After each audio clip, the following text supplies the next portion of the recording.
this story, this is like a palate cleanser story for the day. This is a crazy, crazy story. But here's a question for you. Did the United States land on the moon? Just drop it in the comment right now. Just let us know in the comments field here. Did the United States land on the moon? I already see hundreds of people saying no. Okay, just let us know your thoughts on this. Seems like an easy thing to prove, right? We know the landing site. We know exactly where they apparently landed, right? Show us the landing sites. Show us the evidence.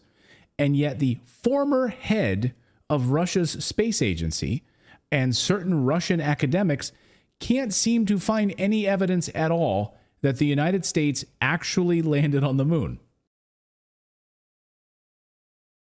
I don't know if we want to talk about conspiracy theories or anything, but like it is all of we have the proof in the pudding of like the 400,000 people on payroll, like all of the paperwork, all of the. Oh, you mean the question, the conspiracy, if we landed on the moon? Yeah, like. Well, I mean, I think the receipts are there, like literally. We did, but it's like a lot of things like that. I mean, we actually generally live in a pretty cynical time where people distrust institutions. Part of the thing with the space program is one of the things that can help reinvigorate the trust in institutions. By institutions, even that word is a bad word now. But institutions means a bunch of humans get together and do a big thing together. Yeah. Yeah, but like if I was conspiratorially minded, it's like, how the hell did humans do that? Yeah. So yeah. I think that's a very cynical take, unfortunately, but it's still an incredible one.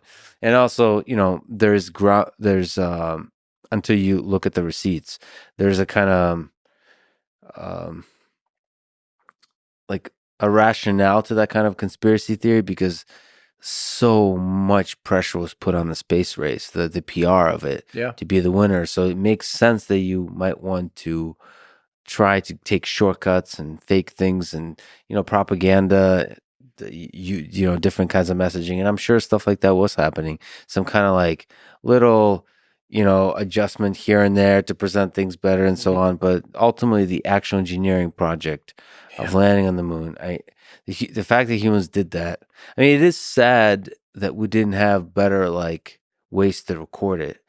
And as I watch SpaceX efforts and Blue Origin and these efforts, it's still not trivial to record the how just amazing, awe-inspiring space is. Because it it's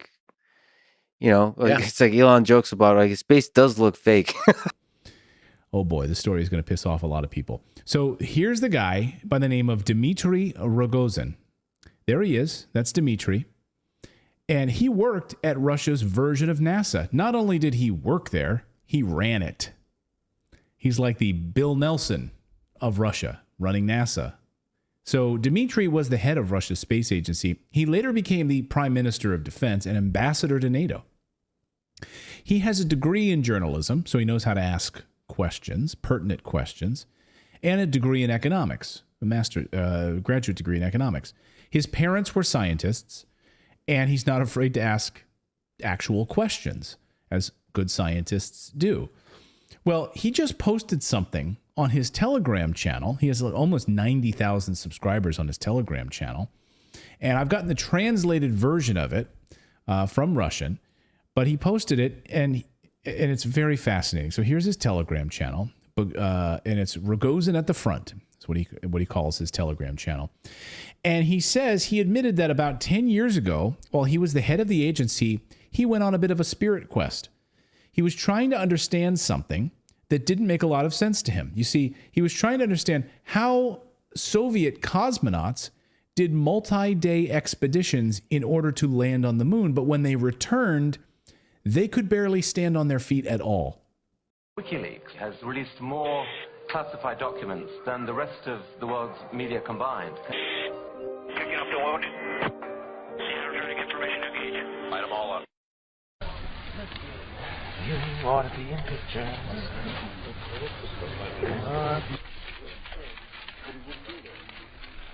That's the best.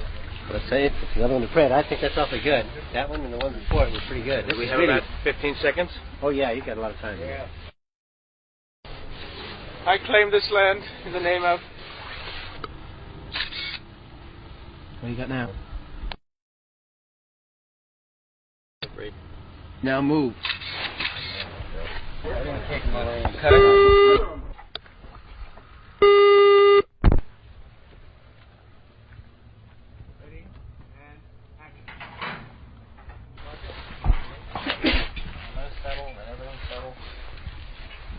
Listen to what some NASA experts have to say about this topic. As we get further away from Earth, we'll pass through the Van Allen belts, an area of dangerous radiation. Radiation like this could harm the guidance systems, onboard computers, or other electronics on Orion. But Orion has protection. Shielding will be put to the test as the vehicle cuts through the waves of radiation. Sensors aboard will record radiation levels for scientists to study. We must solve these challenges before we send people through this region of space. Hang on. So what you're saying is that in order to send humans through this region, we need to solve the challenge of getting through the Van Allen radiation belts. But I'm confused. Didn't you already solve this challenge back in 1969 when you sent astronauts to the moon and subsequently 5 other times after that? But we're also really pushing the boundaries in terms of where we're going forward with exploration. I think humans are naturally driven to do this, and this is really the beginning, I think, of human beings leaving low Earth orbit. I certainly plan on being around to see that. So she's a NASA astronaut, but I guess no one bothered to tell her about the first time that we left low Earth orbit. I guess she might be a little too young to remember. Here we have another astronaut that wasn't told about the moon landing 48 years ago. The plan that NASA has is to build a rocket called SLS, which is a heavy lift rocket. It's something that is much bigger than what we have today, and it will be able to launch the Orion capsule with humans on board, as well as landers or other components to destinations beyond Earth orbit. Right now, we only can fly in Earth orbit. That's the farthest that we can go. We only can fly in Earth orbit. That's the farthest that we can go. And this new system that we're building is going to allow us to go beyond and hopefully take humans into the solar system to explore. So the moon, Mars, asteroids, there's a lot of destinations that we could go to, and we're building these building block components in order to allow us to do that eventually. Once we travel beyond low Earth orbit, the crew will be exposed to larger amounts of radiation. So we have to design both the crew protection systems and our electronic systems to withstand this radiation.